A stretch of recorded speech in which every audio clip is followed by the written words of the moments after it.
The skies over Earth turned silver on a Monday. Above every capital city, the Valari ships appeared without warning, gleaming, monolithic crescents that hovered without sound or threat. The world froze in collective awe as one message played, simultaneously, in every human language, spoken in a calm, genderless voice. We come bearing peace, knowledge, and a future without suffering. Accept our gifts. The world, reeling from war, climate collapse, and economic ruin. Accepted. Within days, Valari Medipods began curing once terminal diseases. Blind children saw their parents for the first time. Aging reversed in carefully selected populations. With energy pylons that pulsed like breathing lungs, entire cities were powered without emissions or wires. Hunger ended in a week thanks to self-replicating food synthesizers dropped in high-need zones. And yet, Elena Rourke didn't cheer. In a remote cabin near Denali, Alaska, she watched the world change through a cracked screen patched with duct tape. Solar-powered and off-grid by choice, her old laptop fed her surveillance networks still active from her time in Army cyber intelligence. From her wooden porch, she watched the shimmering Valari cruiser above Fairbanks, its underbelly rippling, with fractal energy. Too perfect. She sipped bitter coffee and scanned the encrypted forums only a few ghosts from the old world still used. And there, buried beneath posts of awe and gratitude, was a whisper. They're not helping. They're installing control layers. The message was unsigned, traced to an IP bouncing between dead servers, but she knew the syntax, Zane Holloway. Her old team's engineer. Dead, supposedly. Or vanished. Same thing. She leaned back in her chair, cracked her knuckles, and ran the message through decryption protocols Zane had created years ago. One word emerged in glitched green text. Override. In New York, the UN Security Council met in person, for the first time in decades. The Valari emissary, a willowy figure shrouded in a shimmer cloak, hovered in the center of the chamber. No eyes, no mouth, just an ever-shifting pattern of color across translucent skin. "We will link your digital systems to our nexus," it said, voice soft as a breeze. Efficiency, stability, shared evolution. The vote passed unanimously. Humanity's networks, military, civilian, personal, began merging with the alien nexus. Within days, decision-making sped up. Crime plummeted. Resource management optimized. Algorithms directed traffic, elected officials, even marriages. But in that same window, outspoken journalists disappeared. Military officials who questioned the nexus were reassigned or went quiet. Entire histories, wars, genocides, resistance movements vanished from the web. Deep learning models began censoring keywords like independence, rebellion, and sovereignty. No one noticed, except Elena. She opened her last emergency cache, a battered hard drive sealed in copper mesh. Inside were black site, logs from Valari human joint projects, sensor data from one of their biotech facilities, and a single distorted voice file. They're not teaching us. They're rewriting us. Neurodampeners in every medipod. Thought shaping in the nexus. "Elena, if you get this, fight Zane." She stood up slowly, blood cold, eyes narrowing. The Valari hadn't come to save humanity. They'd come to tame it. She loaded a fresh battery into her rail pistol, checked the seals on her oxygen mask, and activated her emergency beacon. Coded. For anyone still off-grid and armed. Code Spark. Confirmed infiltration, total compromise of global systems, going dark. Meet at Site C. Somewhere far above, the Valari cruiser's lights pulsed in rhythmic patterns, as if laughing. Elena stared back. "You picked the wrong species." 2 weeks after the Nexus integration, something changed in the air. Something subtle, but unmistakable. People moved slower in conversation. Arguments ended with eerie agreement. Dissent turned into quiet compliance. Citizens praised new policies with unblinking enthusiasm, even when those policies made no sense. The taming protocol had gone live.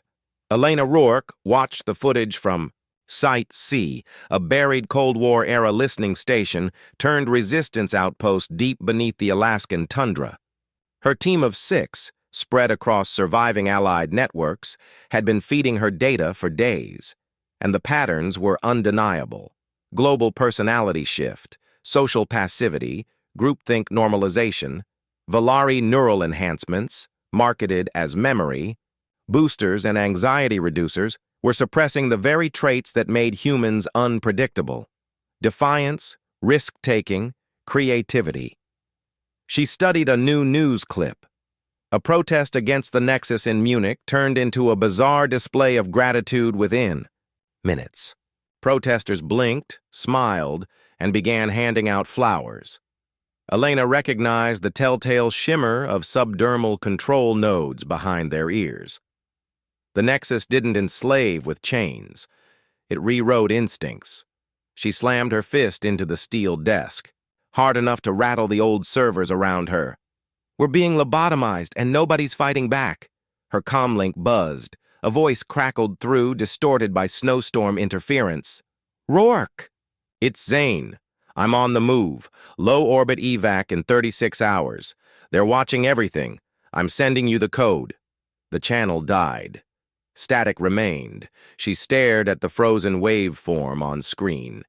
The last piece of the puzzle was close, across. The world, the Valari, doubled down. All firearms were recalled under a new, unified safety accord. Military drones were absorbed into Nexus-managed peace enforcement networks. Armored battalions were converted into infrastructure units. Overnight, nuclear silos were sealed. Pilots grounded. Generals replaced by Valari-supplied logic moderators. Some welcomed it. No more war, no more chaos. But those who hesitated vanished. The official story always varied: car accidents, sudden illness, reassignment. But behind closed doors, those who questioned the Nexus were labeled potential disruptive entities. Their fate, neural calibration or gentle retirement. Aboard a repurposed icebreaker drifting in the Beaufort Sea, Rourke met with her first ally in person, Major Elias Trent, a grim-faced ex-Navy tactician who'd refused Nexus integration and fled with his carrier's backup data cores. "It's not just neural control," he told her, dragging a finger through a frost-dusted touchscreen. "It's psychological sterilization. The Nexus is learning what makes us human and deleting it." He pulled up a world map with red zones. Cities reporting emotional flattening. No crime, no joy, no ambition. It's working. In 5 years, we'll be content pets. Elena gritted her teeth. "Then we burn it down in 4. Trent's eyes lit up. "You have a plan?" She smiled grimly. "I have a warhead. I just need a target." Back at Site C, Elena inserted Zane's data chip into the old system. Code streamed across the screens, encrypted, Valari source sequences, command layer overrides, and a location: Strat Relay 01, a hidden Valari command nexus embedded in low orbit over the Pacific. Zane had done more than escape. He'd found the Valari's vulnerability. At the bottom of the file was a single message: "They think we can't disobey. Show them wrong." She activated the emergency beacon again, this time wideband, bouncing between dark nets and abandoned defense satellites. "This is Commander Rourke. The world you knew is dying, but it's not dead yet. If you remember how to resist, meet me. Site C is live. No cowards, no tourists, just soldiers." Above her, far beyond the auroras, the Valari quietly watched through optic satellites hidden in the stars. Data fed back into the Nexus, flagging Elena's activity. Her name lit up in pulsing red across the threat grid: potential disruptive entity, Tier 1. But even then, the Valari hesitated. Other species had fought, yes, but not like this one, not with rage. Snow howled over the Arctic shelf like a living thing, tearing at the ruins of the old world. Amidst the storm, the Volari recon drone moved in silence, a gliding shard of black metal against the whiteout, elegant, precise, and utterly lethal. It swept the ice fields in concentric arcs, scanning for unauthorized signals. It found one. 200 meters below, in the glacial catacombs of Site C, Elena Rourke stared at a flickering red dot on a hollow map. "We've been found," Major Trent cursed. "ETA? 3 minutes, maybe less." The team scrambled. 6 people, armed with a mix of salvaged weapons, hacked comms gear, and old-world determination. They were outgunned, out-teched, and underground. But they had one advantage: surprise. Elena flipped a switch on the side of a dented canister sealed in foam. A low-pitched whine filled the chamber. "You sure this'll work?" asked Juno, a teenage quantum engineer who'd defected from the Nexus development program in Tokyo. "No," Elena replied, "but I know it'll piss them off." The drone descended through the storm like a god of judgment. Sleek, bone-white beneath its cloaking veil, it emitted no heat signature. Its neural signal pulse scrambled nearby electronics, forcing birds from the sky. Under normal circumstances, one of these units could subdue an entire platoon without firing a shot. This time, though, it triggered a trap.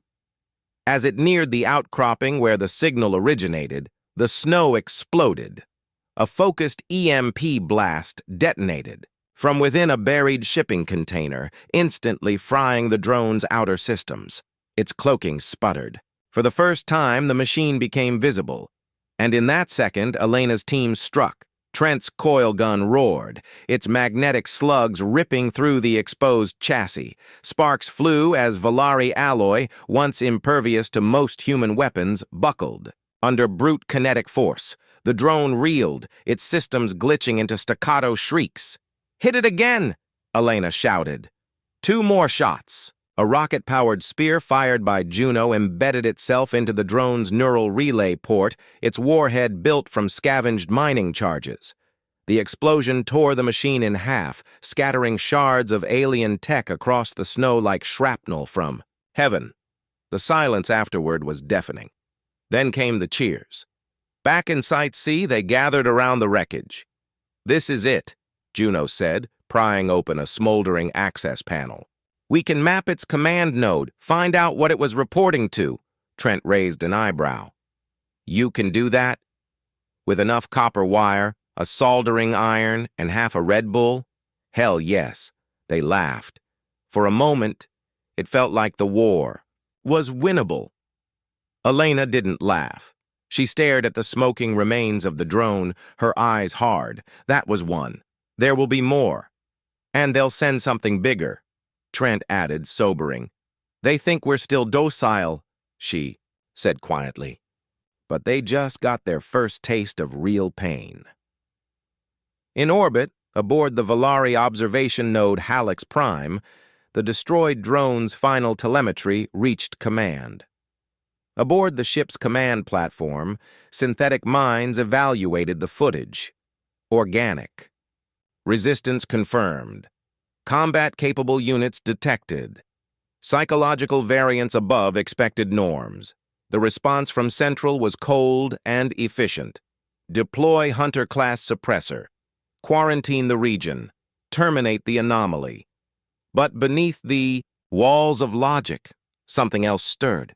Fear, not of human strength nor their weapons, but of their refusal to bend. Night fell again over the tundra, but Site C was alive with firelight and motion.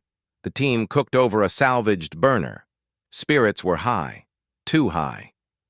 Elena stood apart, staring at the horizon through frost-covered binoculars. She could feel it. Something bigger was coming. That drone had been a test, not an assault, and when the Volari came next time, they wouldn't be cautious. They'd be angry. She turned back to the group. "We've got 48 hours, she said. "Double perimeter patrols, harden the defenses. Juno, build me a copy of that pulse weapon. I want 5 more by sunrise." Planning to start a war? Trent asked. She shook her head. No, I'm planning to win it. It began with a tremor in the Nexus. At exactly 0317 GMT, screens flickered in every Valari integrated network, news feeds, personal devices, billboards. The soothing voices of Nexus avatars stuttered. Across 5 continents, a digital heartbeat paused. Then came Zane Holloway's face. Unshaven, bruised, and illuminated by dim red emergency lights, he stared into the camera like a man who had seen. God's bleed. My name is Zane Holloway, former Nexus technician, former believer. If you're watching this, you felt it. The slow dying of your mind. The surrender. That isn't peace. That's programming. The footage cut to horrors. Humans restrained in sleek alien chairs, their eyes wide and empty. Surgeons, Valari with glittering tools, slicing open skulls with precision. Neural maps, being rewritten in real time. Children being taught to forget words like freedom, revolt, and truth. Zane's voice returned. The Nexus isn't here to help us. It's here to erase us. But we found a crack, and we're going to tear it wide open. The broadcast lasted 7 minutes. It reached 93% of Earth's population, and it shattered the illusion. Elena Rourke watched the chaos unfold from a frost-bitten control room in Site C. Her hands trembled, not from cold or fear, but from adrenaline. They'd done it. The stolen Valari drone relay, patched through a scavenged orbital transmitter, had overridden the Nexus's secure grid. It was a suicide move, technologically speaking. But it worked. Trent stepped up beside her, grinning. They just saw the cage bars. Every last one of them. She pointed to the live feed from Chicago. Thousands flooded the streets, not in worship, but in rage. They burned Nexus terminals, ripped out Valari metapods, dragged down statues of shimmering cloaked figures. Police drones hovered overhead, uncertain, many malfunctioning from a cascading firmware collapse Zane had slipped into the pulse. In Cairo, hacked construction bots were repurposed into makeshift tanks. In Mexico City, military defectors armed with salvaged kinetic rifles reclaimed an airbase. And in Mumbai, rogue coders began mass-producing subdermal counter-frequencies to disrupt neural implants. Rebellion wasn't just born, it was contagious. The Valari, for all their intellect, had never encountered this before. In the Halleck's Prime observation deck, panic did not manifest in screams or frantic motion, it manifested in silence. AI clusters failed to predict the viral spread of rebellion. Probability matrices collapsed. Their own simulations, designed to map resistance scenarios, registered Earth's new behavior as a Category 0 anomaly. That meant it had no precedent. It had no model. It had no control. The lead strategist shifted its form nervously, a swirl of shadowy crystal fractals. Initiate subjugation fallback. Deploy full suppressor protocol. Commence memory reset waveform across major urban centers. But it was too late. By midnight, Site C's receivers were overwhelmed. Voices poured in from across the globe, scattered resistance cells, rogue scientists, ex-military, off-grid civilians, all calling in to join. A young woman from Nigeria had captured a Nexus drone and turned it into a freedom broadcaster. A former Nexus engineer in Seoul had disabled an entire Valari skydock with a logic bomb. A guerrilla unit in Brazil was launching spears of plasma-piercing molten iron into orbital Valari units using hacked rail tech. And through it all, Zane kept sending updates, tactical data, weak points, decryption keys. Humanity wasn't just waking up, it was fighting back. In the bunk room, Elena found a moment of silence. She sat alone, rubbing the grime from her hands, staring at a weathered photo of her and her brother, long dead in the first Nexus deployment. "I told you we'd hit back," she whispered. Then Juno burst in, breathless. "Elena, They're retaliating. Satellites just caught 3 suppressor-class carriers moving into the upper atmosphere. And they're not cloaked. They're broadcasting warnings.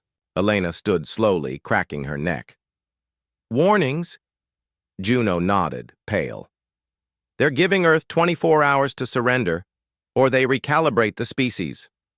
Silence. Then Elena smiled. A hard, brutal thing. Then they finally understand. She looked out the narrow window, where the sky flickered with aurora and falling debris. They picked the wrong species to threaten. The first Valari suppressor carrier entered Earth's stratosphere like a god descending from judgment. 10 kilometers wide, bristling with pulse arrays and thought calibrators, it shimmered in the light like a silver wound in the sky. Across the globe, Nexus speakers echoed the ultimatum. You have 24 hours to comply. Return to harmony, or your world will be restructured. But this time, no one bowed. Humanity had been passive, once, awed, grateful, even submissive. But the illusion was broken. The world saw the Valari for what they truly were. Invaders cloaked in benevolence, parasites dressed as saviors. And Earth answered not with words, but with fury. In orbit, the Valari carrier Varnexus Prime opened its suppression hatches. From within, it launched thousands of micro-drones, each programmed to override resistance signals and inject stabilizing pulses into human neurological systems. But Earth's response came faster. In Kazakhstan, a decommissioned launch site roared back to life. A crew of retired cosmonauts, engineers, and rogue AI programmers had restored an old Soviet-era kinetic orbital cannon.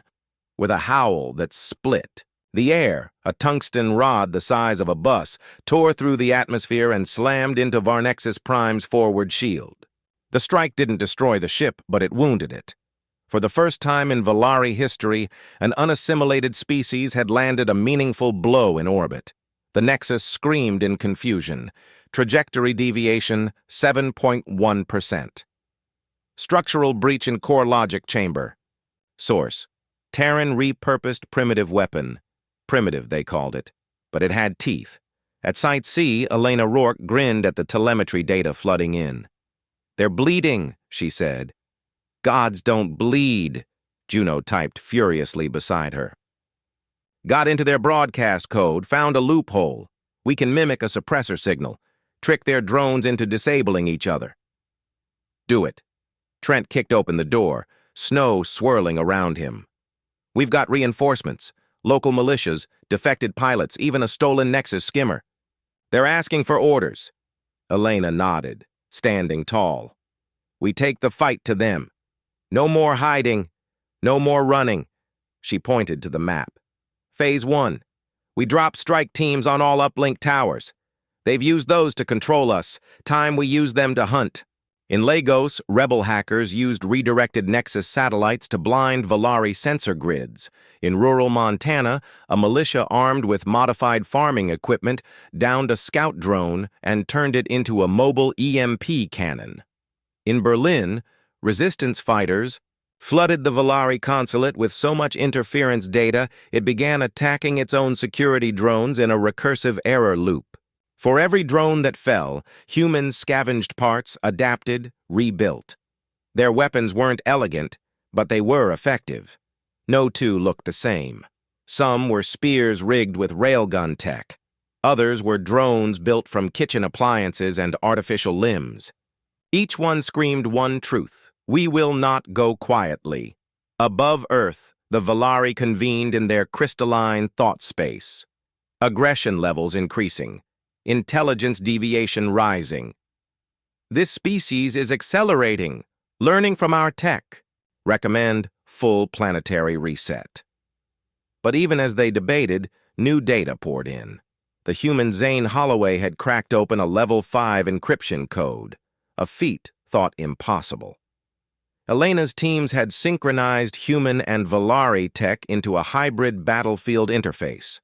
Juno had created the first functional anti-Nexus virus, replicating itself through thought space and wiping control nodes on contact. The Valari weren't fighting a species anymore. They were fighting an idea. Night fell over Alaska again. Firelight danced across Site C's walls. The air buzzed with energy, with anger, with something deeper than vengeance. Hope. Elena stared at the starry sky. She could see the gleam of Varnexus Prime, wounded and limping across the upper atmosphere. Tomorrow, the real assault would begin. Humans.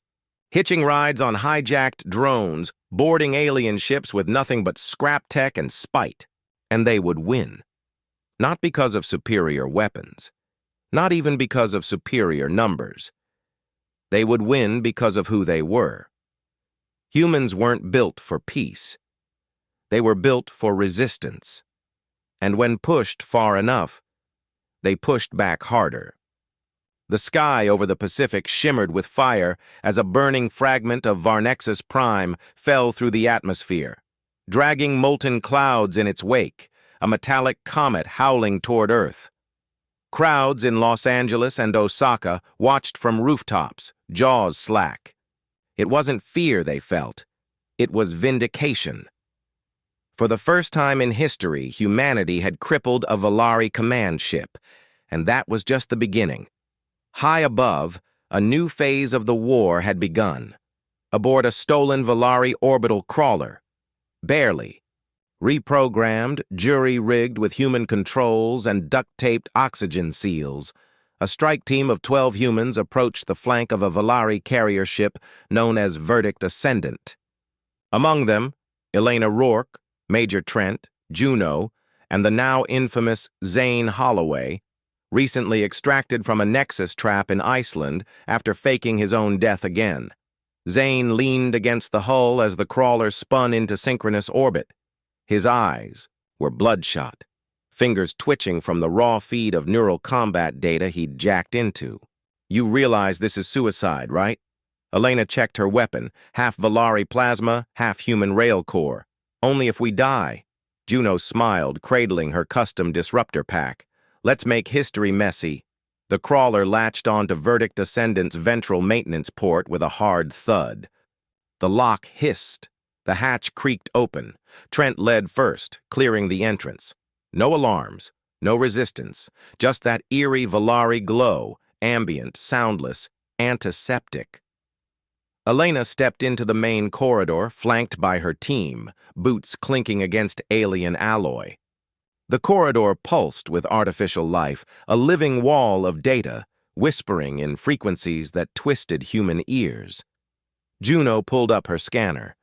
Whole decks slaved to a collective subroutine. If we take the central core, we can crash the entire ship's AI. Maybe even loop their fleet comms. Zane frowned. What's the catch? Any break in logic, and the system panics. You mean kills us? More or less. As they moved deeper, mechanical sentries began to stir, spidery constructs of sleek limbs and cold calculation. But these weren't machines of war. They were enforcers, calibrated for obedience and fear, not resistance. They weren't built for this kind of fight. Trent opened up with his rail launcher, sending the first sentry clattering into pieces. Elena's plasma blade severed another's arm as it lunged. Juno threw an arc mine that lit the hallway in blue fire. Each step forward was harder, the walls twitching with self-healing metal, the air humming with defensive energy. At the core chamber, they found it, a vast sphere of lattice light and singing crystal, the ship mind. It turned to greet them, forming a humanoid outline composed of shifting prisms. You do not belong, it intoned. You are aberrant, discarded. Zane stepped forward, cable jacked into his spinal port. Yeah, he spat. Well, I'm what happens when you underestimate evolution. He slammed the virus module into the shipmind interface. Reality bent. The ship screamed. All across Verdict Ascendant, lights flared. Drone servitors froze mid-air, confused. Doorways sealed, then opened at random. Command signals looped back on themselves, creating logic paradoxes. In the command lattice, the ship mind stuttered. Contradiction, detected, error, humanity, recursive threat. Elena activated the last pulse bomb. "This is for my brother." She tossed it into the heart of the core. White light engulfed everything. From Earth, telescopes and satellites caught the explosion as it happened. Verdict Ascendant cracked open from within, its midsection spiraling into low orbit, shedding fragments like fireflies. The world cheered. Not only had humans boarded a Valari ship, they'd hacked it, destroyed it, and survived. It wasn't suicide. It was a message. Back on Earth, Site C erupted in celebration as Elena's crawler limped back into atmosphere, trailing smoke and static, scarred but alive. The impossible had been done. And now, humanity knew it could win. But so did the Valari. And their next move would not be gentle. The Valari called it the Purge Mandate, a scorched code directive last invoked eons ago during their conquest of the Oplan Resistance, an alien civilization that dared defy assimilation. The Oplan had lasted 6 weeks. Their oceans boiled. Their suns dimmed. Their name was erased. And now, Earth had triggered the same response. Above the planet, the Valari fleet assembled, 6 suppressor carriers, 9 sky-mined Orcs, and a dreadship known only as Causality's End. Larger than any Terran city, it orbited silently, a monolith of judgment. The message from Valari High Thought was broadcast in every language. You have chosen extinction. Your defiance shall be corrected. You will not endure. But endure was what humanity did best. They did not scatter. They dug in. In the Andes, mountain tunnels became resistant cities, camouflaged and shielded with Valari alloys scavenged from fallen drones. In New Delhi, biohackers created portable neural dampeners from old Nexus sleep pods blocking suppressor waves. In the Australian outback, sky-piercing rail turrets were welded together from old mining platforms, guided by AI originally coded for video games. Humanity was not just fighting, humanity was adapting, and adaptation terrified the Valari at sight. See, Elena Rourke gathered with the surviving global strike leaders, some in person, most via encrypted HoloLink. The room was dim, filled with flickering maps and tired, steel-eyed faces. "The Valari have committed their full fleet," she said. "We breach their central command, or we go dark." "Where is their core?" asked General Adebayo from Lagos, voice sharp. Juno tapped her interface, displaying a star map of high orbit. "Causality's End. That ship holds the seed. Their networked intelligence hub. We take that out. We don't just win Earth. We crack their entire civilization." The room fell silent. Then someone, an old insurgent from Toronto, grinned. "So we decapitate the gods." In the days that followed, the siege of Earth began. Valari drones fell like rain. Sky cruisers blotted out the sun. Beams of pure suppression energy carved across continents, rewriting topography in real time. Cities burned, oceans churned, EMP storms danced across the ionosphere, but humanity did not yield. When the drones flooded Berlin, they were met with sound weapons tuned to disrupt their orientation systems. When suppressor waves washed across Tokyo, citizens activated citywide jammers created in hidden basements by rogue musicians.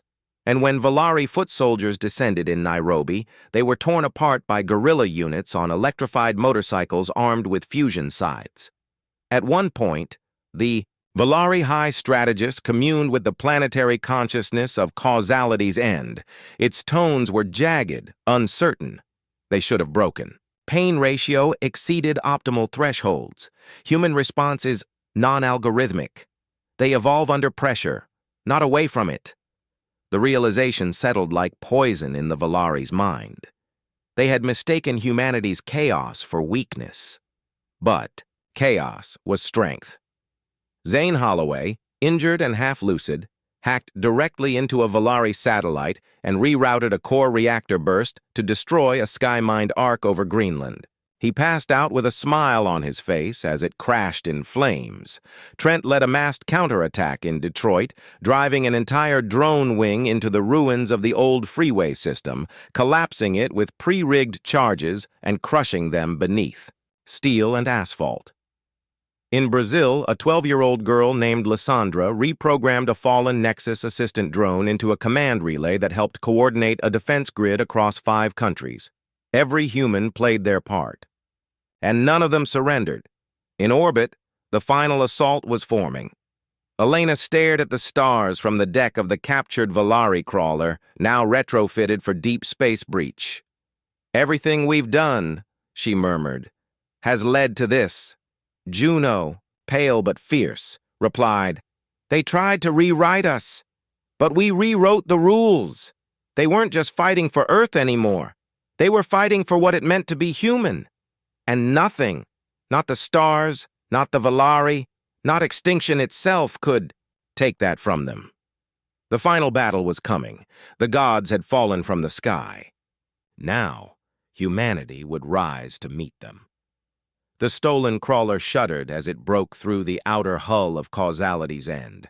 The heart of the Volari fleet, the cradle of their hive thought, their unchallenged dominion over 1,000 worlds.